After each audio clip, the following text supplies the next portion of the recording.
Dejiana, and this is Latarius, my husband-elect. And we are here, finally! Are y'all excited? We're here with a video, okay? So today we're going to be doing a video that's talking about some of the questions you guys asked us a few weeks ago. I posted a questionnaire just asking you guys, what did you want to know about us? And y'all, you did not hold back. So it's about what, 10 to 12 questions, I think, right? Yeah, 12 questions. 12 questions. We love the number 12. Anyways, another video. We're going to get straight into it. Let's go. How did y'all meet and who approached who? So technically we met in Bossier City, Louisiana. At the time, my brother and I were influential. Did I say that right? Yeah, you said it right. Yeah, we were top leaders in the youth department at the time. So any new youth that came to the church obviously got introduced to us.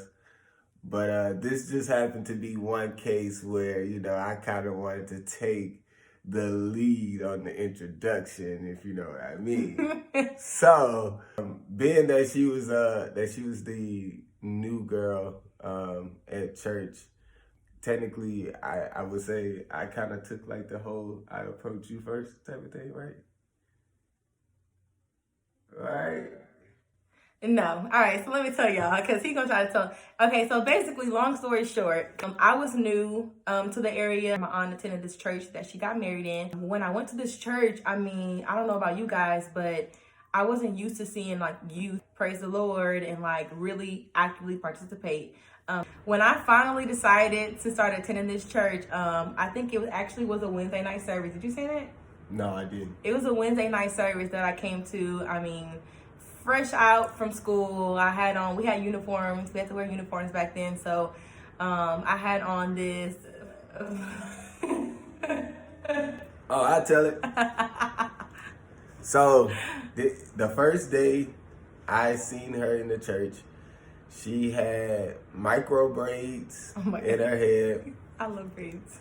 She had a royal blue uniform polo shirt, khaki pants, and some all-white forces. And Swaggy. And Lil Wayne was her favorite artist at the time. Oh my God. You're right. So that Wednesday night service, we were introduced, a little sparky slide. I was like, okay, I'm new, and he was also cute.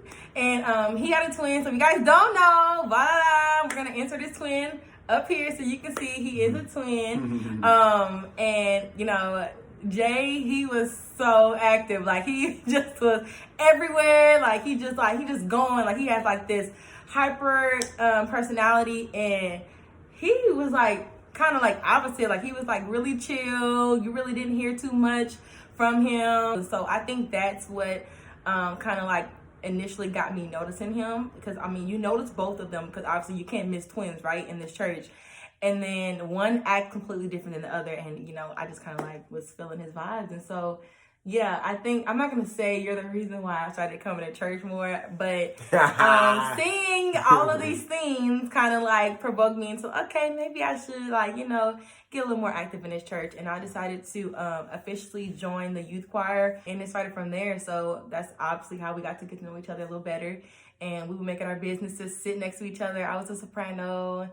And, it just blossomed from there. So, yeah, I think we kind of played around with each other for like a couple of months. Nothing serious.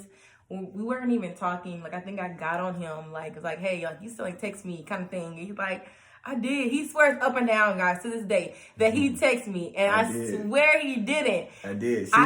She didn't respond to my message, y'all. Not true. She was being a light skin.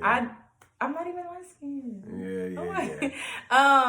I never got this message or whatever. Obviously, I was looking forward to it. So we just ended up, communicating. I had a phone at the time. Y'all, he didn't even have a cell phone at the time. Tell him what you were using.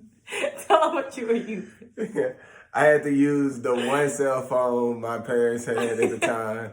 And then I was still on the house phone. Yeah, so it was one of those things like, if something happened with a connection or like the phone hung up, he'd be like, don't call me back, I'm gonna call you. Right. All right, Who said I love you first? Oh my gosh.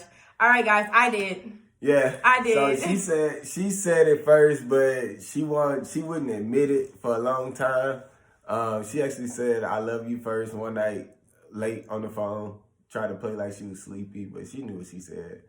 So she technically said I love you first. I give you that one. I did. I'll be truthful about that. Who farted first? Oh my God. So I'm just going to put this out there. Rogue sent that question in.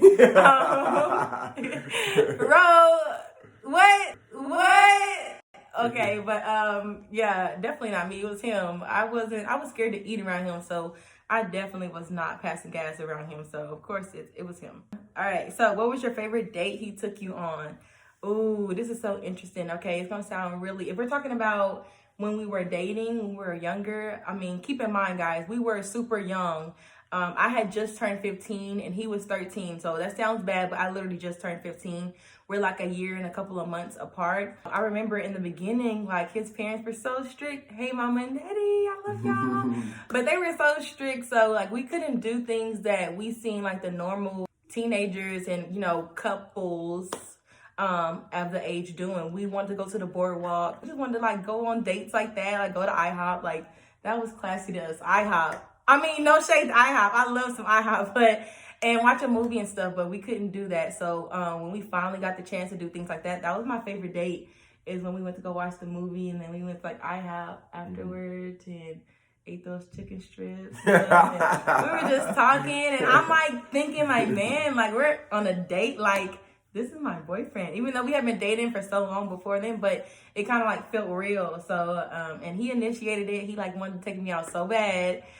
Because we didn't get to, we kind of like most of the time just seen each other at church, y'all. We were at church every day. And I thank God for that. But it was like, it made it better when you had a significant other. We seen each other either at church or we would be at each other's houses. So yeah, the boardwalk, movies, and then a little din afterwards. IHOP, that was my favorite date. Definitely. Yeah. What is a typical date night for y'all? So I'm assuming this is like most of today's time. I'm thinking so too. Now I guess a typical date night would be our favorite seafood boil. We love shrimp, corn, potato. That and a good movie or whatever show at the time that we're watching. Yeah, definitely. Or his favorite thing ever is wings. So last year for his birthday, I purchased an air fryer for him. I think that was still the best gift to this date. He loves the air fryer and he loves wings, so it's so easy to pick up a pack of wings, party wings to be exact, and throw them in the air fryer. And then he loves like making his little sauces. He'll make like this really good buffalo sauce and barbecue sauce, and he'll experiment with some things like with like the ranch powder seasoning. So date night is either normally spent inside, just really like doing something together, because we don't really go out that much. I mean, no, other than that, don't really go out that much. I am typically more so a social outside person. Given the pandemic and all that stuff, it has really slowed me down personally, which is a good thing. It definitely allowed us to be able to spend more time and get our perspectives and stuff and what we want. And just have like some of those truth moments, what we call them. Typical date night now is wings, seafood boil, and a good movie or good conversation, really. yeah. So. And same, if we're going out, we'll go out to a restaurant and we'll have wings or a Literally. seafood boil, maybe get a little drink on the side and conversation. So we can have that at home or outside. So yeah. Perfect. Where was y'all first vacation? Vacation. Okay, guys, we've been together for a long time, but we didn't get to do any of that stuff. I mean, all throughout undergrad, we were together, but we were hustling in undergrad. It was a lot going on. So refunds and everything like that, we didn't get to use those to go on spring break to Cancun and things like that. Like we pledged in undergrad. I remember Alpha Kappa Alpha, Sorority Incorporated, and Kappa Alpha Psi. I knew he wanted to say it like that. Yo, Nuke! Oh my God. But yeah, so, you know, we had a lot of goals. We had to pledge. We had an apartment to take care of. So we didn't really get to go on trips like that. So I finally got to initiate our first vacation. We went to San Diego, California, which is technically where I was born. I've lived in Louisiana most of my life, but I was born in San Diego, California, and that was his first time being in California, period. So that was a really great vacation. He got to meet my dad for the first time, and that was just last year. Yeah. Last year, guys. Okay. Last year, we've been together since 2009. April 15th, 2009 is how long we've been together, right? And just last year, in 2020, on our first real vacation, whatever you want to call it. So yeah. Yep.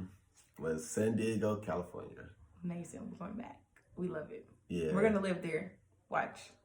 This is a question for you. What makes him different from all the other guys you dated? Woo! Let's keep it short and sweet. Basically, I don't have anybody to compare to him. What makes him different is I know how I feel when I'm with him. I know how he makes me feel, and I know the things that he brings out of me. I don't have people to compare him to. I honestly wouldn't even say I have any contenders as former boyfriends. I didn't start dating until I was in middle school, technically, and I wasn't even dating because my mom wouldn't let me date. I was supposed to be, she had the whole 16 rule. Obviously that didn't work because I started talking to him before I was 16. But just him being a PK, I think that helped plead the case. So yeah, I didn't have anybody to compare him to. We were very young, obviously, when we started dating, and I mean, it just happened from there. And I thank God every day that it aligned like that, because I know this is the person that I was meant to be with. I know this is the person that God created for me. And it just happened that way. It was meant for me to leave California at the time where I was visiting my dad, to move to Shreveport, Louisiana with my aunt, in order for me to be connected with him, and in order for us to meet and start creating this legacy. So I know he's different because God says so. I know how I feel, and I know what's real. I know the truth. How do y'all communicate when y'all may not see eye to eye? I shut down most of the time. Well, used to. I used to shut down a lot when we didn't communicate. I'm not a big argument type of person. It's pretty easy to talk over me or to interject your thoughts and stuff when I'm talking, because I'm pretty soft spoken. So I don't really argue much. You can kind of argue with yourself in a sense. So the best answer I can give is we just kind of separate and just do our own thing for that little moment or time being when we don't see eye to eye. Because I'm more of a logical thinker. I'm an accountant by trade, so I don't really see a lot of what if perspectives. Well, maybe it could, no. That's me. Very what has been done before and what are the results of it. If you're going to do what has already been done, then this is what the results are going to be. That's kind of my perspective. So when we don't see eye to eye, it's usually because there's a what if perspective in the midst, and I'm not really seeing that what if, or maybe I'm just too logical and, don't leave room for, how we can improve or create something different. So most of the time, when we don't see eye to eye, we just kind of, don't even worry about it. You go over here, I go over there, type of thing. Let the emotions die down and then come back. Because I don't argue. I really don't.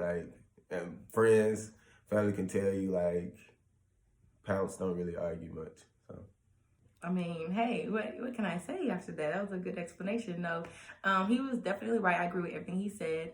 And I know for me, as far as being a woman and bringing the woman aspect to it, we like to talk. All right. And I know that he doesn't like to talk as much, and I know I do. So a lot of times it's right. I will be just talking around, and he'll either just be ignoring me. Normally he'll put his headphones in. He don't want to hear what I got to say. you know, but with growth, you understand that, you know, he doesn't have to listen to everything you're saying at that point, because what is the goal? What are you saying to him that's going to get him to talk to you, or that's going to get you guys to rectify the situation? So we're mastering leaving it alone, because everything doesn't need to be said and everything doesn't need to be expressed, especially if it's something that's really petty.